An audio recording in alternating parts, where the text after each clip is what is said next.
दोस्तों, भारतीय जनता पार्टी का दाव तो अच्छा था, लेकिन यकीन मानिए जो बिहार के अंदर खेल बीजेपी के साथ हो गया है, उसे लेकर अपने बीजेपी के बिहार वाले नेताओं से मोदी शाह खुश नहीं होंगे। क्योंकि जो पहली फुर्सत में सम्राट चौधरी को, विजय सिन्हा को, वहां के प्रदेश अध्यक्ष को और तमाम बीजेपी के नेताओं को करना चाहिए था, वो एक झटके में आरजेडी ने किया। तेजस्वी यादव ने ऐसा कर दिया है कि उनका एक कद्दावर नेता उनसे छीन लिया है, जिसके बाद बिहार के अंदर भगदड़ मच गई है। यानी कि भोजपुरी स्टार पवन सिंह को लेकर खबर है कि वो पश्चिम बंगाल के आसनसोल से बीजेपी की टिकट मिलने के बाद नाराज थे, टिकट लौटा दी थी, और अब खबर है कि वो आरजेडी से अब आरा से चुनाव लड़ सकते हैं। जैसे ये खबर निकली, वैसे ही पटना से लेकर दिल्ली तक हड़कंप मच गया है। आज मैं आपको दिखाने जा रहा हूं कि रातों रात ऐसा खेल क्या हुआ कि बीजेपी से पवन सिंह आरजेडी में आ गए, और आरजेडी में न केवल आए बल्कि आरा से चुनाव लड़ने जा रहे हैं। नमस्कार, मैं हूं प्रज्वल गौतम और आप देख रहे हैं न्यूज सर्किल। पवन सिंह को हर कोई जानता है, किसी पहचान की मोहताज नहीं है। पवन सिंह के बारे में हर कोई जानता है कि उनकी जिंदगी कैसी रही, कैसे अभिनेता है, गायक भी अच्छे, तमाम चीजें उनसे जुड़ी हुई है। और इसी प्रसिद्धि यानी इसी मशहूर होने की चीज का फायदा बीजेपी तमाम अलग अलग अभिनेताओं के लिए साथ उठा चुकी है। चाहे वो बात की जाए सनी देओल की, बात की जाए हेमा मालिनी की, बात की जाए रवि किशन की, तमाम निरहुआ की बात कर लीजिए, मनोज तिवारी की बात कर लीजिए, इनके स्टारडम का इस्तेमाल लगातार बीजेपी करती रही है। गौतम गंभीर का भी जिक्र कर देता हूं। लेकिन हालात ऐसे पैदा हो गए हैं कि अब स्टारडम उनसे दूर होता हुआ नजर आ रहा है। वो समझ गए हैं कि बीजेपी की नाव में बैठकर अगर अपनी नैया किनारे लगाने की कोशिश किसी भी स्टारडम से जुड़े व्यक्ति ने की, यानी अभिनेता या अभिनेत्री ने की, तो बड़ी हालत बुरी हो जाएगी। उनके अपने ही फैन जो है उनसे नाराज हो जाएंगे। इसलिए पहली फुर्सत में पवन सिंह ने बीजेपी को उनकी दी हुई टिकट लौटा दी थी। लौटाल क्या दी थी, मुंह पर ती मारी थी। सबने देखा था, आसनसोल से उनकी टिकट फिक्स हो गई थी। दरअसल 195 प्रत्याशियों की लिस्ट बीजेपी ने फाइनल की थी, जिसमें झारखंड का जिक्र था, जिसमें जिक्र था पश्चिम बंगाल का, जिसमें जिक्र था मध्य प्रदेश का, दिल्ली का, उत्तर प्रदेश का, राजस्थान का। यहाँ के टिकट फाइनल की, बिहार की टिकट फाइनल नहीं कर पाई थी। वहां पर उलझी हुई है ना बीजेपी। चिराग पासवान मान नहीं रहे, उपेंद्र कुशवाहा मान नहीं रहे, हिंदुस्तानी अवामी मोर्चा वाले, पशुपति पारस अलग आंखें दिखा रहे हैं, जनता दल यूनाइटेड के अलग नेता कर रहे हैं। तो ये तमाम चीजें चल रही है। तो बिहार में सकुचाई सी हुई है बीजेपी की, करा किया जाए। लेकिन इन सब के बीच दांव मार लिया आरजेडी ने। पहले मैं खबर पढ़कर बताने जा रहा हूं, वो खबर पढ़ लीजिए।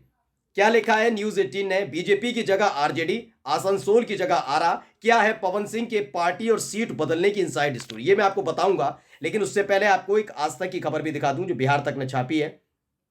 बिहार तक ने लिखा है पवन सिंह को लेकर, उनको एक पुरानी वीडियो, जब आसनसोल से उनका टिकट फाइनल हो गया था, उनके समर्थक भैया जिंदाबाद और तो और जय श्री राम के नारे लगा रहे थे, लेकिन 24 घंटे के भीतर उन्होंने साफ साफ मना कर दिया था।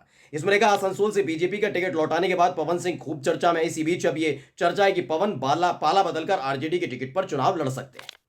दरअसल पहले क्यों टिकट लौटाई वो मैं पहले समझा दूं, उसके बाद आरजेडी वाला खेल क्या और कहां से चुनाव लड़ने जा रहे हैं, कैसे चुनाव लड़ने जा रहे हैं, कब उनकी टिकट फाइनल हो रही है, तमाम चीजें सबूत के साथ दिखाऊंगा। हुआ यूं कि आसनसोल से जैसी टिकट फाइनल हुई, तो हो सकता है इन्होंने जल्दबाजी में सुना नहीं और मोबाइल पर इसके ऐलान सुन रहे थे, जिंदाबाद के नारे लगे, उन्हें लगा भैया जो हमारे अभिनेता से नेता बन गए, अब सांसद बनेंगे, जैसे रवि किशन बने, ये तमाम चीजें। लेकिन इसी बीच उनका ध्यान गया कि पश्चिम बंगाल का जिक्र हो रहा है। पश्चिम बंगाल मतलब टीएमसी का जिक्र हो रहा है, उनके गढ़ का जिक्र हो रहा है, ममता दीदी के गढ़ का जिक्र हो रहा है, जहां बीजेपी के धुरंधर नेता भी कुछ कर नहीं पाए थे। ऐसे में पवन सिंह भी जानते हैं कि वो क्या कर पाएंगे। दूसरा आसनसोल, जहां से शत्रुघ्न सिन्हा मैदान में है, चुनावी मैदान में, तो उन्होंने सोच लिया कि मैं सरेंडर करना ही बेहतर है। तो आराम से उन्होंने कहा अपनी टिकट अपने पास रखिए, बेइज्जती कराने के लिए नहीं आया। उसके बाद एक बयान भी आया था पवन सिंह का, उनका कहना था चाहते तो आप बिहार से लड़वाते, चाहते तो झारखंड से लड़वा देते, और चाहते तो मुझे उत्तर प्रदेश से भी चुनाव लड़वा देते। जैसे भाई आप रवि किशन को लड़वा चुके हैं, निरहुआ को लड़वा चुके हैं, ये तमाम चीजें ना, तो मुझे भी लड़वा लेते, लेकिन मैं पश्चिम बंगाल से चुनाव नहीं लड़ूंगा। इन सब के बीच आरजेडी सक्रिय हुई है। अब जो खबर है, दोबारा न्यूज 18 की खबर पढ़िए और क्या लिखा है। इस पूरी की पूरी खबर के बाद आरजेडी भी उसमें लाइमलाइट में बताया गया कि उन्होंने official social media handle x पर पोस्ट कर जानकारी दी कि वो निश्चित रूप से चुनाव लड़ेंगे। इसमें लिखा भी है पवन सिंह का वो ट्वीट भी आपको दिखा देता हूं साथ के साथ। मैं अपने समाज, जनता जनार्दन और मां से किया हुआ वादा पूरा करने के लिए चुनाव लड़ूंगा। आप सभी का आशीर्वाद एवं सहयोग अपेक्षित है। जय माता दी। ये तमाम चीजें हुई। अब इसमें बताया गया है कि पहले पवन सिंह ने, बीजेपी ने पश्चिम बंगाल की आसनसोल विधानसभा सीट से दिया था, इनकार कर दिया, तमाम चीजें मैं आपको बता चुका हूं। लेकिन खबर आई कि आरजेडी से मिल सकता है टिकट। सूत्रों के मुताबिक पवन सिंह बिहार से चुनाव लड़ना चाहते हैं। ऐसे में उनके आरा सीट से चुनाव लड़ने के कयास लगाए जा रहे हैं। वे अपने इलाके आरा सीट पर ही चुनाव लड़ने की तैयारी भी कर रहे थे।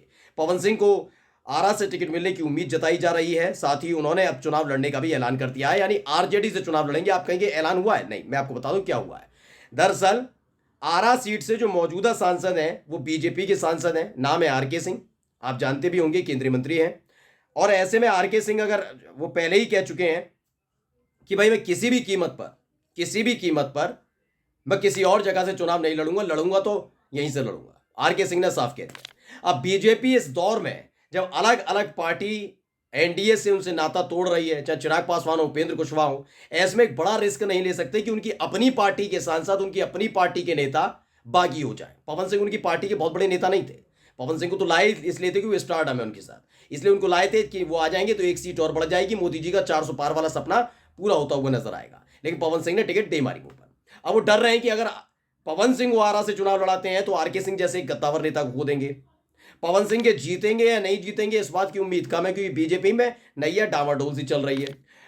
पवन सिंह भी इस बात को समझ चुके हैं कि अगर आरजेडी के साथ जाते हैं बिहार के अंदर खासकर, तो बिहार में आरजेडी के साथ जाना बहुत बड़ी समझदारी की बात होगी, क्योंकि इस समय तेजस्वी यादव का औरा बना हुआ है, माहौल बना हुआ है। पूरे बिहार में गर्दा उड़ा रखा भाई ने। तेजस्वी यादव ने क्या कर रखा है वो बताने की जरूरत नहीं है, आपने देख भी लिया जहां जहां वो जाते हैं। जहां एक तरफ जनता दल यूनाइटेड के विधायक, जहां एनडीए के सहयोगी चिराग पासवान, उपेंद्र कुशवाहा हो, वो तेजस्वी यादव से जुड़ने के लिए तैयार है, तो आपको कहीं से लगता है कि ये लोग जो अपनी पॉलिटिकल जर्नी शुरू करने जा रहे हैं, यानी सियासी करियर की शुरुआत करने जा रहे हैं, वो हार के साथ करें? कम से कम पवन सिंह कुछ भी हो, राजनेता ना हो, अभिनेता ही हो, लेकिन जानकारी तो रखते हैं ना, उन्हें पता तो है ना कि किस पार्टी का, किस नेता का वजूद है। वैसे ही नीतीश कुमार की वजह से बीजेपी की फजीयत बहुत जबरदस्त हो गई है। बीजेपी की तो पहले भी थी, लेकिन और नीतीश कुमार को तोड़ने के बाद हो गई। वहां नायक बन चुके हैं तेजस्वी यादव। तो नहीं भी चाहते हुए पवन सिंह ये नहीं चाहते हार से उनकी शुरुआत हो।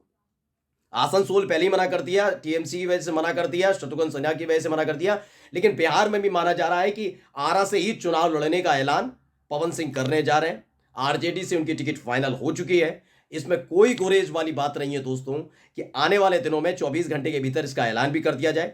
बीजेपी अभी भी मुंह ताक रही है कि उनके अपने सहयोगी आगे आकर कहें कि चलिए हम इतनी सीट पर मानने के लिए तैयार हैं। चिराग पासवान मान नहीं रहे, यानी अपने उनके पार्टी के जनता दल यूनाइटेड के विधायक बागी हो रहे हैं। ये तमाम चीजें लगातार उनके सामने हैं। यानी बिहार में जो खेल 28 जनवरी को करके बीजेपी के नेता फुदक रहे थे, वो अपने ही खेल में ऐसे फंस चुके हैं कि उनकी पार्टी से फाइनल हुआ टिकट ही उनके मुंह पर दे मारा जा रहा है।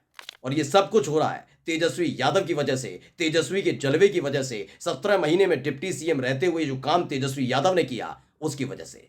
नमस्कार।